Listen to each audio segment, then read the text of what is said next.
shoes and out the door. 5, I'm alive. 6, 7, 8, feeling great. Hey all, it's Dr. Noah. The card is now open for our Father's Day special on our Being Superman program. This special will run from June 9th till June 23rd. This 12-module online course is designed for men.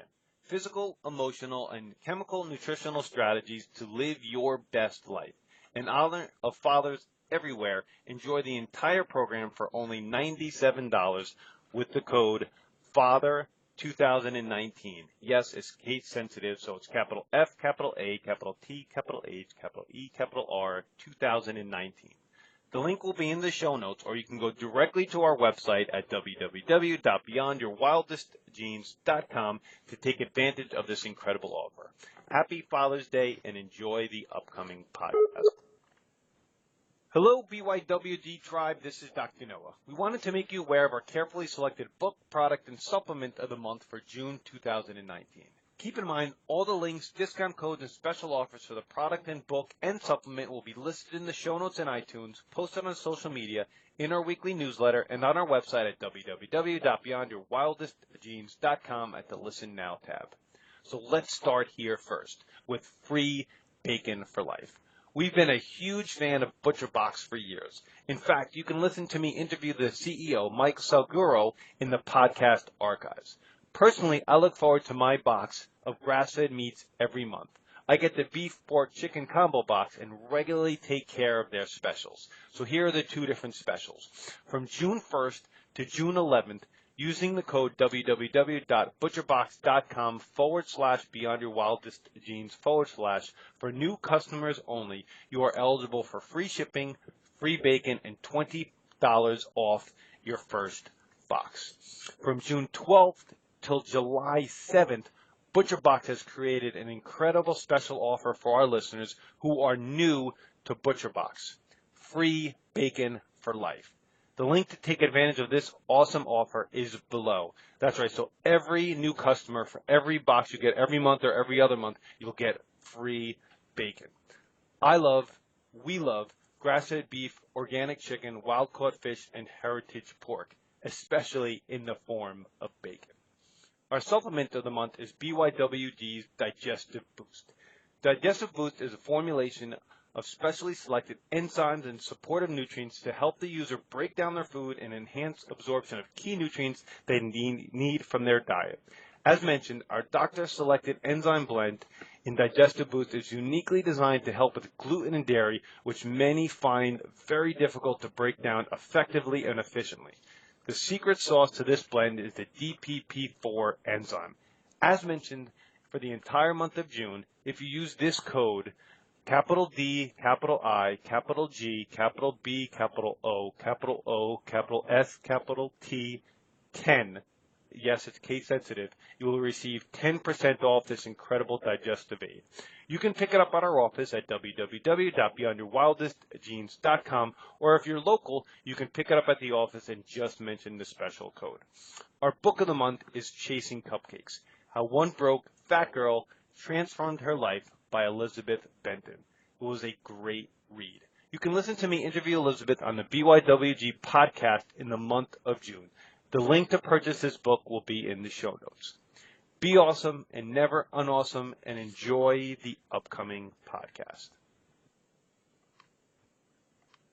Hello and welcome back to Beyond Your Wildest Genes podcast. My name is Dr. Noah DeCoyer and I'm your co-host. Today our guest is my friend, a mentor, and our resident sound healing expert, Julia Abramova. Julia, let me read your bio and then we'll dive right in. Is that okay?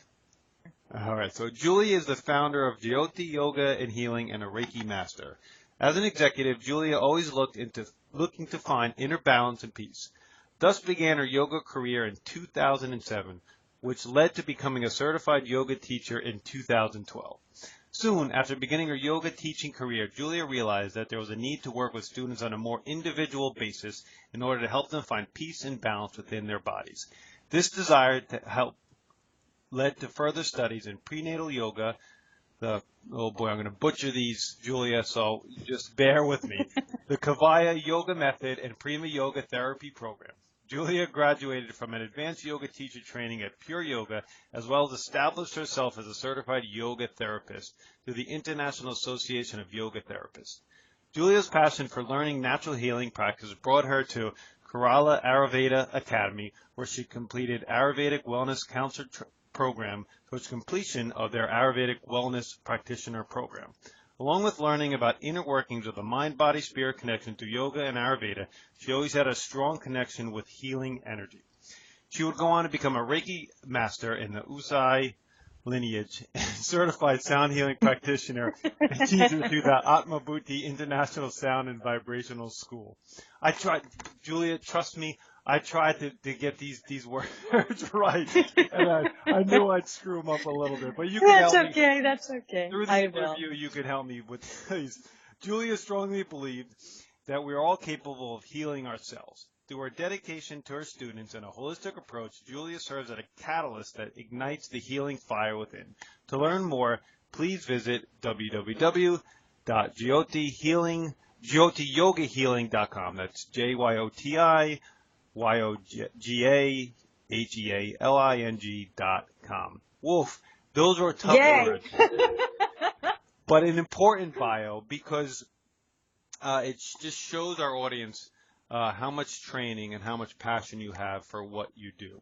So, Julia, since this is the first time you're on, how about flesh your bio out a little bit more? Because I know you work nearly constantly. I know you work all day, then I know you work all night, and then all weekend. So how about just give us a little bit more about your story? Sure. Flesh it out a little bit for us. Sure. So I actually grew up in a household. My family immigrated to this country in 1991, and when I was a little girl, I actually watched my uncle practice Ashtanga yoga. Early in the mornings, I would sneak into my grandmother's house and watch him through a window do his, what now I know are the pranayama practices, the breathing exercises, and the asana practice and the meditation. So that part was somehow always in my life. And it wasn't until my early 20s when I lived in Colorado when I found yoga. And like most people, we find holistic ways of healing and meditation after some sort of a big trauma experience in our life. And I'm no stranger to that. In my early 20s, when I was 21, I lost my brother to a sudden death. And within several years after that, I got married and divorced and moved to another state. So there was a lot going on by the time I, turned 26. Between 21 and 26, there was a lot that happened in my life. And to seek a way to help myself get rid of a lot of this emotional stress and physical stress that has accumulated in my body. My path led me to a yoga space out in Colorado where I first started to get in and start that inward journey. And it just continued from there. When I moved back to New York, I found another job in Jersey, and the commute was just, crazy between New York and New Jersey. And I said, I can't sit here in traffic. I need to find a yoga space. So I found a local yoga space, and I practiced almost 4 days a week at a location, which then led me to become a yoga teacher. And once I started on this path, things just started to open up. Sound healing came into my life. Yoga therapy came into my life. Through yoga therapy, I found out about Ayurveda. Then I wanted to dive in more into that, all while maintaining my career, still a daytime job as an IT director for a construction company. So I've always kind of tried to satisfy both the left and right side of my brain because that's just how I work. And it's just my path. I've been lucky enough to meet incredible people on my journey, whether they're my classmates or my teachers or friends who just connect me and introduce me to new things that I then learn and in turn bring back to everyone else around me. So that's a little bit more about my story. Okay, so let's just right from the beginning. Let's just because I mess up so much of the pronunciation of all those words. Sure. So just for the audience, pranayama is basically different breathing practices, correct? Yeah, pranayama is actually expansion of prana through manipulation of breath in the body. Okay, and then asanas are basically the postures you see in a yoga class, Correct. correct? Right. Correct. And Ashtanga is a form of yoga where you learn a bunch. You do a certain set of postures or asanas until you master that, and then you move on to another set. Is that a good explanation of what Ashtanga is? Yeah. Yes. In the basic terms, yes. Okay, that's cool. Just so we're all on the same page here. Sure. Now you have a pretty diverse background. And you coach people and you teach people in a variety from whether it's sound healing or Ayurveda or yoga or what have you. How do you, when you talking to a person or you're coaching a person or in your regular life, how do you integrate all these approaches into a nice, neat package? Well, I try, the reason I have all these different tools is because different things work for different people. Some people will sync more with the physical practices, some will sync more with energetic practices, and some like to have a little bit of everything. So when I counsel people, I do an assessment, an Ayurvedic assessment or yoga therapy assessment, and then we carve out what would be their lifestyle routine, utilizing different modalities that I can offer or that they would be interested in, kind of to try to make it palatable to different types of people that I see. Do you use a framework in Ayurveda like Pitta, Vata? I mean, do you hold pretty steadfast to that, or do you go beyond that depending on what you see and learn from the patient? Well, in Ayurveda, and you might know this, yes, everything is seen through the doshic constitution, composition. Everything has its prakriti, which is the state that you were conceived at, and your doshic composition at that, and then what your vikriti is, which is your current state, and most of our current states are in an imbalanced form. And so through Ayurvedic lens, we look at what practices we need to modify, such as diet, such as exercise, such as different types of yoga, meditation practices to get you back to what your individual balanced state is. And it differs for everybody. Your protocol of wellness will look much different from my protocol of wellness because we have totally different constitutions.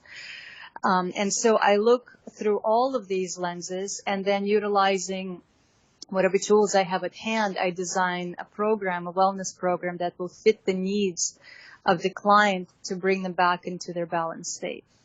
Okay, and yoga is actually a branch of Ayurveda, correct? No. No. Yoga and Ayurveda, you would call them like sister sciences. Okay, that's right. All right. So let's since we got on this topic, you can use me because I know you know me pretty well, and then you can use you or somebody else. I'm very tall and very thin, so I would be considered a Vata, and then you can use anybody else. Explain, like, if you were to use me as an example. What would you glean from just looking at even just my body shape, that I'm tall, thin, that kind of stuff? Well, your body shape, the shape of your eyes, the shape of your ears, nose, there's certain things about us that don't change through the years. Like the height, right? You're not going to gain 5 more inches or lose 5 more inches, where you can gain 10 more pounds or lose 10 more pounds through the imbalances that may happen to us through the years. So there are certain attributes about a person that can help us identify what their constitution, natural constitution is. So you are a Vata person for sure. I am a Pitta Kapha person at my constitution. But what's interesting to know that, and for those listeners who do know a little bit about Ayurveda, and if you don't know a little bit about Ayurveda, I can just quickly give you background. Vata dosha is made up of air and space. Pitta dosha is made up of fire and water. So if you think about hot lava, and Kapha dosha is made up out of water and earth, if you think about mud. And each of us has a certain proportion of all three. There's no such thing as not having all three. They can be, very small Kapha, very small Pitta, and very large Vata presence in the person. And that would be a predominantly Vata person. Somebody can have almost equal amounts of two doshas, and they would be more a mixture like me. I am a Pitta Kapha. And somebody can be a tridoshic person where they have equal amounts of all doshas together. And so their constitution would then dictate what sorts of imbalances they're more likely prone to have. Does that answer a little bit your question? Yeah. Ayurveda always fascinating. I've interviewed a couple people throughout the years that are, that practice at a pretty high level. It's always fascinated me. And Ayurveda basically is the science of longevity, isn't that what that means? Or the science of life, pretty much the definition? Science of life. Yes, Science it's of the life. definition of science of life. Yes. All right, cool. All right, so now that we're entering summertime, it doesn't feel like it because it's rained basically Yes. 35 out of 40 days. And this interview is going to come out in a couple weeks. What are some Ayurvedic type tips that you could share with our audience as we move through and into the summer season? Sure. So just like people, seasons have their doshic compositions. So summer is a Pitta season. It's a, hot, sharp, fiery season. So in Ayurveda, there is really one golden rule that if you live by, you can balance yourself out very quickly. It's like increases like, and opposite balances it. So in the summer season, our tendencies are obviously to get in the area where we live, because you also have to consider what climate you live in, because if you live somewhere in the summer where it only gets, 40 degrees, you're not really getting hot, So in the Pitta season in our area, people tend to obviously overheat. Emotion-wise, anger becomes our go-to emotion. So to try to balance ourselves in the Pitta season, we recommend the opposite, staying cool. How do we stay cool? Well, through the use of foods, we like to favor sweet, bitter, and astringent foods. And when I say sweet, I don't mean, donuts and cakes. Damn. I mean like, sorry. I'm kidding.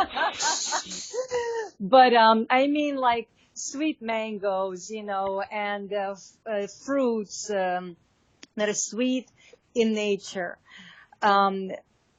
Herbs like peppermint and coriander that are cooling, vegetables like cucumbers and watermelons that contain a lot of water and they're cooling. As far as movement and practices, doing more slow flow type yoga, restorative yoga, sound healing, walking in nature, especially early morning walks are very nice, or after sunset walks are very nice.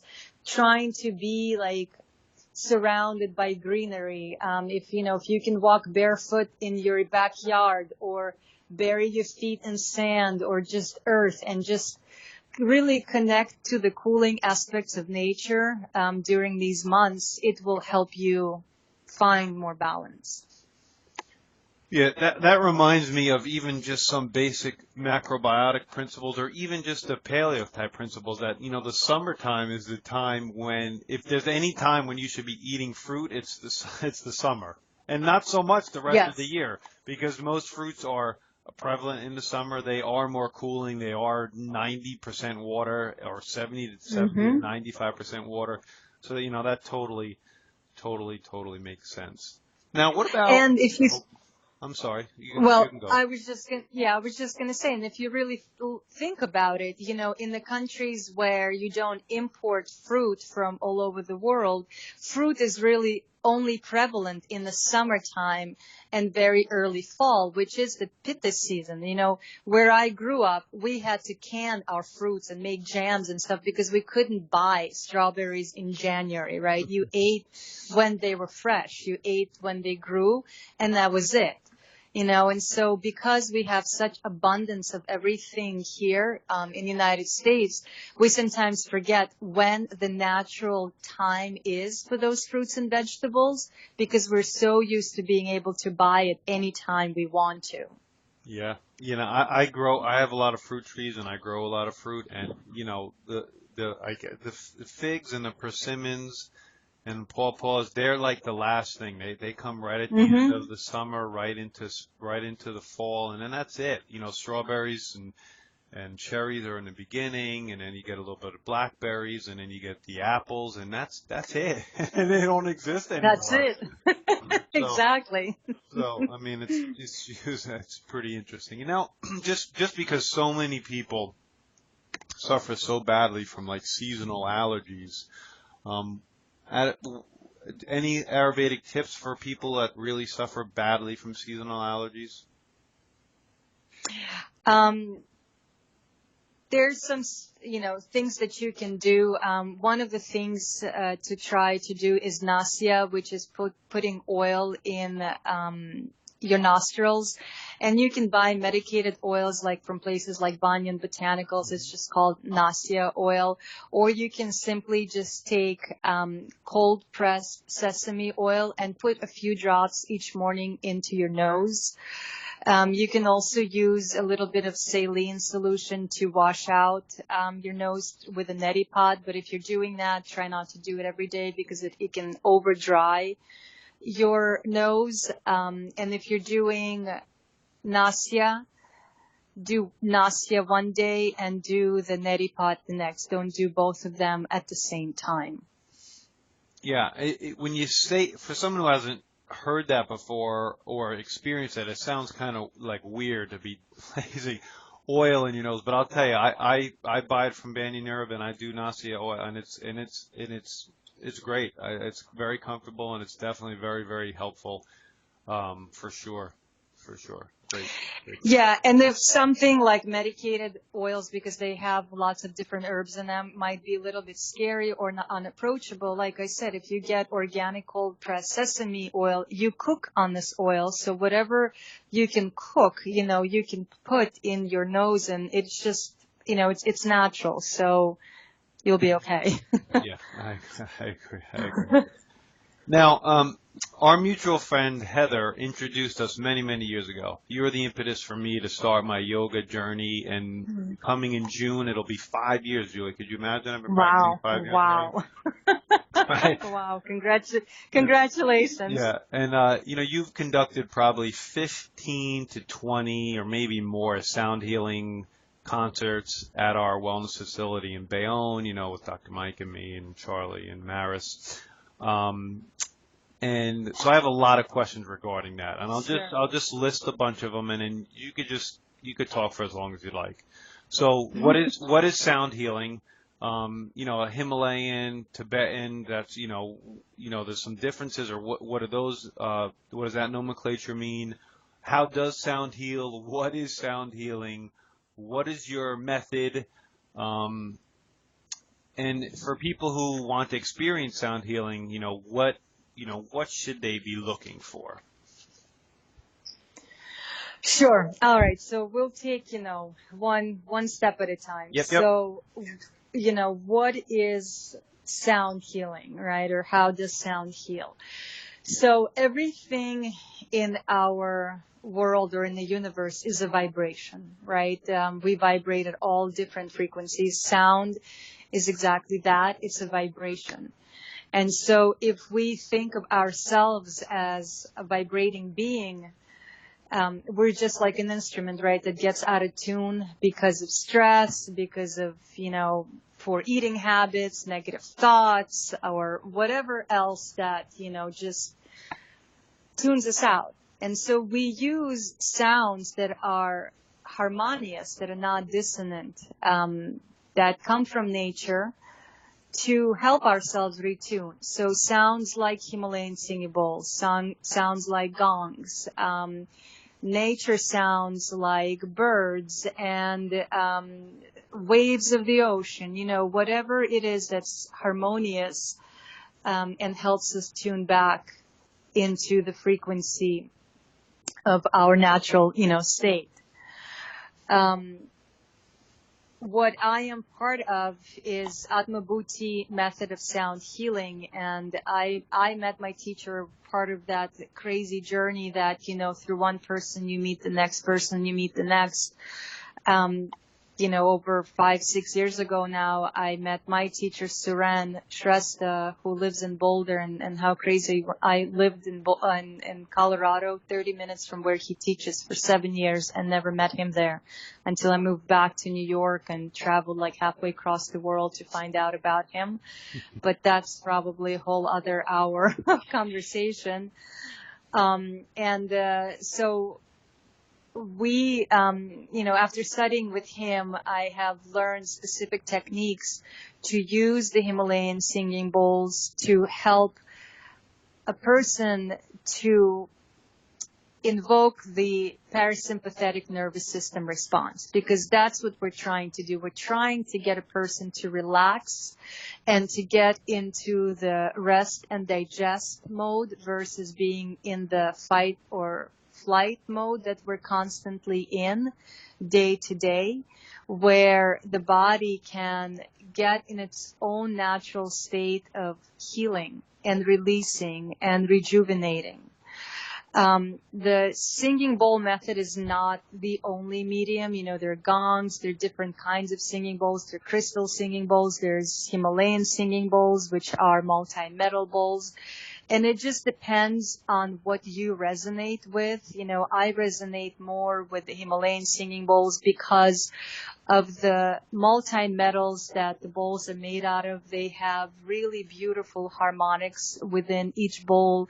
And the sound that's produced out of a Himalayan singing bowl is very earthy to me, where, let's say, a crystal bowl is more higher frequency, and so it doesn't resonate as much with me as a Himalayan singing bowl, which doesn't really mean anything. So, you or more other listeners that you have may absolutely resonate more with the crystal bowls, than Himalayan bowls. It's just what our nature accepts more. Mm-hmm.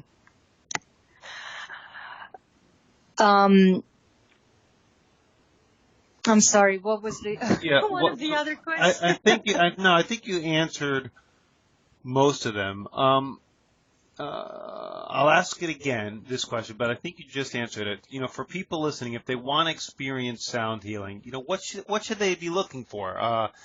Should they be looking for Atmabhuti? Obviously, you would say yes, but should they? I guess they should try to experience as many different kinds as they possibly can, and then see what is best for them or works best for them, right? Absolutely, yes. Of course, like I said, I'm a practitioner of a specific method, and I'm also a teacher of a specific method, of Atmabhuti method, but I believe in agency. People need to go and search and see who and what resonates with them. And it's also, like I said before, we all have different vibrations. So even this, Atmabhuti teachers, you may find yourself resonating with one practitioner more than you might with the other. So it's all very personable. But what I would say is that give it a chance. Sometimes sound healing can be very profound, and sometimes it's very relaxing, and sometimes things will come up in your journey if you continue to go to sound healing meditations or concerts or whatever the nomenclature is, or sound baths is what you'll see. But I would say definitely give yourself an opportunity to experience it, and experience it with many different practitioners in many different fields, to know exactly where you can drop into that parasympathetic nervous system response, where you can actually deeply relax. Right. I totally agree. Could you explain? Well, I'll explain this one, and then I have a question for you. So, and most of our audience knows this, but most people are stuck in a sympathetic response. That's the flight or flight. That's the stress. That's the anxiety. And the parasympathetic is the rest and digest, the mode that we need to spend more time in. Actually, health resides in a balance between both parasympathetic and sympathetic, but we're so caught in sympathetic all the time that we need to do things that drops us into a parasympathetic state much more often. And that could be anything from singing bowls to yoga to chiropractic to acupuncture to, there's a million things that does that. But that's why those things are so important and becoming even more important in our crazy society. But what I always found fascinating about the bowls were, like you said, they're mixed metals and they're banged in the moonlight. Like how about explain how some of the real oddities or the neatness or the coolness of some of the bowls and what makes them really special? Sure. So it's actually very, very interesting process. And I was lucky enough to travel to Nepal a couple of years ago with Suren, my teacher, and about 15 other practitioners from our school. And we visited one small village next to where Suren was born and saw a craftsman who was making these singing bowls for 40 years now in this small shop, with this furnace burning, I don't know, probably like 1,000 degrees. I don't even know how hot it is. And he showed us the whole process of making the bowls and, the mixed metals that go into making this little plate. And, so there's different ways of making the bowls. The handmade bowls can either be hammered out, from this, I would even, if you can imagine a half a sphere, and that's constantly melted down into a long and thin plate, and then shaped by hand. Basically it takes anywhere 3 to 4 people to hammer a bowl depending on what size it is. And also they are cast bowls, so they already have molds that they can, pour the metal in or, pour that sheet in and cast them. And of course, because of mass production, there are things that are called machine-made bowls. For therapeutic purposes, we utilize man-made or, hand-hammered singing bowls. And it's very easy to tell apart a man-made versus a versus a machine-made bowl when you're looking at it. What I think you were referring to, done under the moonlight, are these special bowls that are called full moon bowls, and there are actually new moon bowls as well, but I resonate a lot with full moon energy, so I'm always interested about these full moon bowls.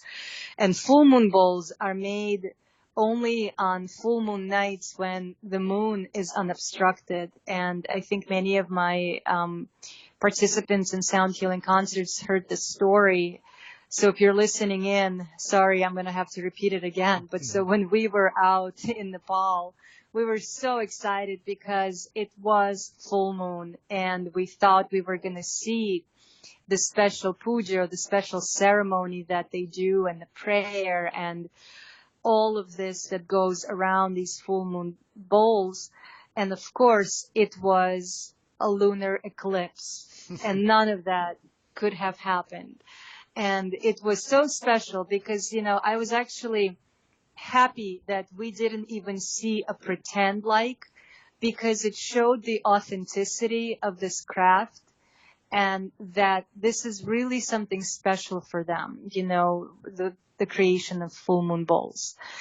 And also when Suren works with a Sakya family that are craftsmen of these bowls, and they can date back their lineage very, very far back. I mean, at some point to Buddha times, and they've stayed with this family recipe of singing bowls and passing it on and on.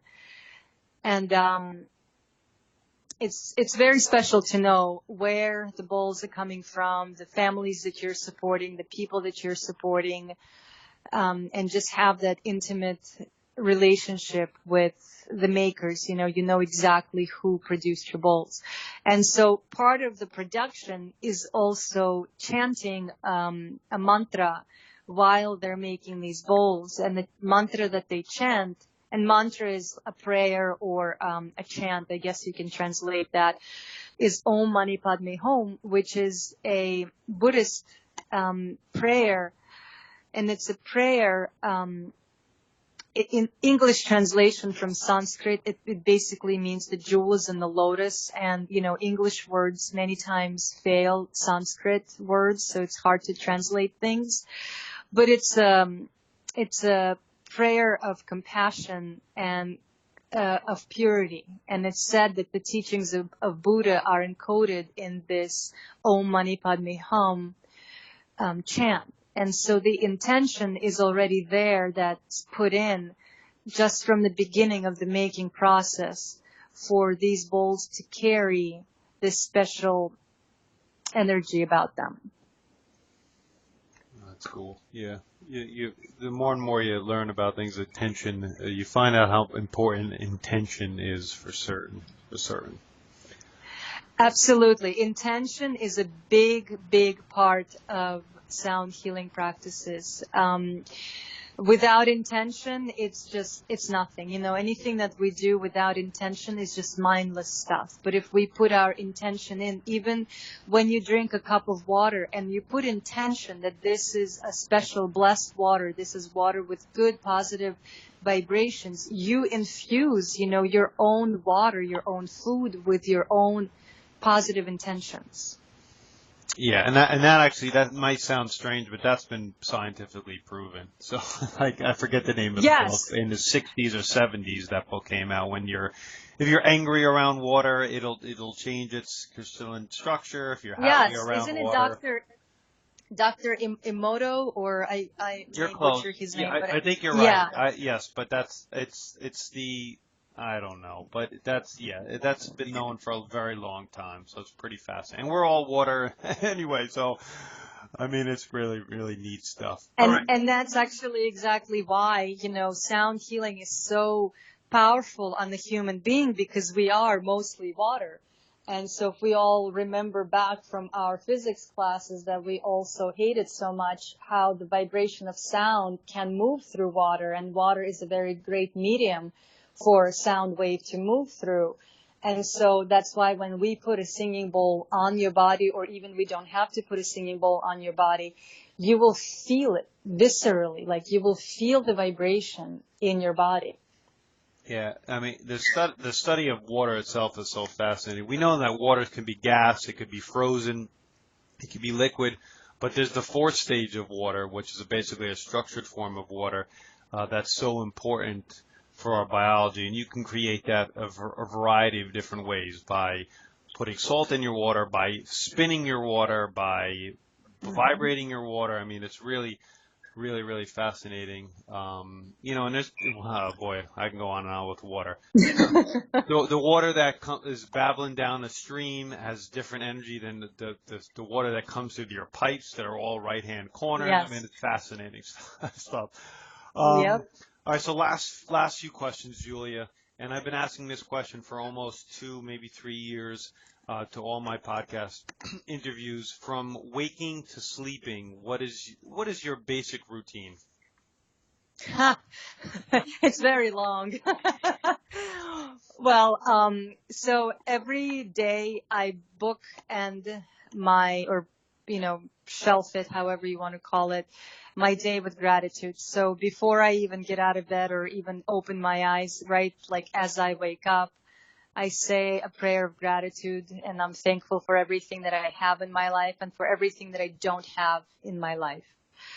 And then I start my day, a couple of non-negotiable Ayurvedic things. I will scrape my tongue every day, and I will drink warm water with some raw honey and lime or apple cider vinegar, and, get ready for work. I, travel to New Jersey for work. I work during the day, and then in the evening I either teach classes, see clients, do workshops, and then eventually get home, and I like to spend a little bit of time with my family, with my dog, and then, end my day with a little bit of a moment of reflection for the day. And again, no matter what has happened that day, I still send my gratitude to the universe for everything that happened that day. And, on the weekends, my weekends are usually, I make time for more self-care routines, my Ayurvedic routines. Of course, I teach more, and, when I'm not teaching or working or anything, I love to spend time in nature and go hiking and, hug trees and sit on rocks and talk to animals and all that fun stuff to connect, back and plug into Mother Earth. And so that's kind of my, routine, if you can call it that. Sounds good. Sounds good to me. And what's the best way for our audience to get in touch with you? So you can either visit my website and write an email to me through there, or you can send me an email to book a private or a group session. And my email is Julia, Julia, at JyotiYogaHealing.com, JYOTIYOGAHEALING.com. Cool. Any last words, Julia? Yes. Make time for yourself and make time for self-care. Amen, Julia. My name is Dr. Noah Decoy, your co-host, and you're listening to the Beyond Your Wildest Genes podcast. If you like what you've heard today, please share this with your friends and family and encourage them to subscribe on iTunes. Check out our newest supplement, Deep Sleep Assist, at our website at www.beyondyourwildestgenes.com. And as my oldest son Hayden says, be awesome and never unawesome.